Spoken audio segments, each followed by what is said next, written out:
Peoples party کے رہنما چودھری منظور نے کہا ہے کہ اس وقت زراعت اور کسانوں کو سب سے بڑے پیکج کی ضرورت ہے۔ اس وقت آلو کا بحران ہے، آلو 10 روپے کلو فروخت ہو رہے ہیں۔ ندیم افضل چند کہتے ہیں کہ ملک میں تمام کسان تنظیمیں رو رہی ہیں۔ زراعت کے بحران کی وجہ سے صنعتیں بھی کرائسس میں ہیں۔ وہ پریس کانفرنس سے خطاب کر رہے تھے۔ اور اس وقت پچھلا سود معاف کریں چونکہ ساری فصلیں گئی، اور نئے قرضے دیں لوگوں کو۔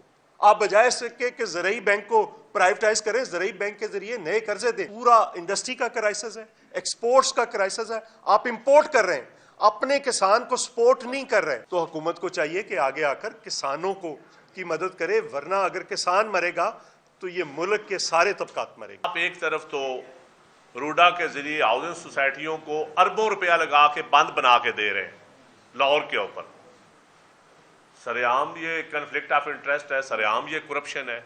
دوسری طرف آپ کسان کی بجلی کا ریٹ بھی نہیں کم کر رہے ہیں، تو یقین کریں نیشنل سیکورٹی تو آلریڈی ہم اس وقت ایک کرائسس میں ہیں، فوڈ سیکورٹی بھی ہم کرائسس کی طرف جا رہے ہیں۔ تمام کسان تنظیمیں رو رہی ہیں، تمام کسان تنظیمیں مطالبہ کر رہی ہیں، لیکن ہمارے حکمرانوں کو اور ہمارے بابوؤں کو جب ہم بات کرتے ہیں تو وہ مقابلے میں آ کے وہ کہتے ہیں جی چاول کی تو اتنی قسمیں ہیں۔ اس وقت پارلیمان کا بھی حق ہے اور ہماری حکومتوں کا، اور اسپیشلی پنجاب حکومت کا، کیونکہ ایگریکلچر کے حوالے سے سب سے بڑا صوبہ پنجاب ہے جو زراعت میں کرائسس ہے، اور زراعت سے شہروں کی دکانوں میں کرائسس آ رہا ہے۔